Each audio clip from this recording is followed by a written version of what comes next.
Hello guys, সবাই কেমন আছেন? আশা করি সবাই অনেক ভালো আছেন। আমি চলে আসলাম তেলেসু কাডা, একটি রোমান্টিক মুভির রিভিউ নিয়ে।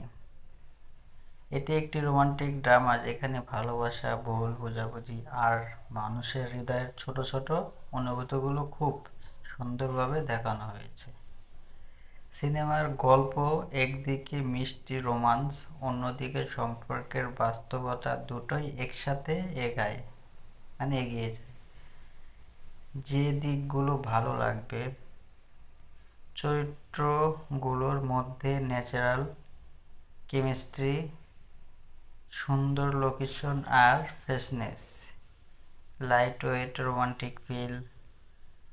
দিকে যে দিকগুলো আরও ভালো হতে পারত: কিছু জায়গার গল্প একটু স্লো, কিছু সিন প্রেডিক্টেবল। মোট কথা, যারা হালকা রোমান্স সম্পর্কে মিষ্টি গল্প আর রিয়েল লাইফ ইমোশন দেখতে পছন্দ করেন, তাদের জন্য এটা sweet romantic feel and good cinema. যেটাই হোক, সিনেমাটা আমার খুব পছন্দের, কারণ আমি রোমান্টিক ফিল্ম দেখতে খুব বেশি পছন্দ করি। আর অলরেডি এই মুভি রিলিজ হয়ে গেছে, আপনারা চাইলে ইউটিউবে দেখতে পারেন। ইউটিউবে রিলিজ হয়েছে। আমি ওয়েবসাইটে দেখছিলাম অনেক আগেই, কিন্তু রিভিউটা দিতে অনেক লেট হয়ে গেছে। যাই হোক, সবাই ভালো থাকবেন।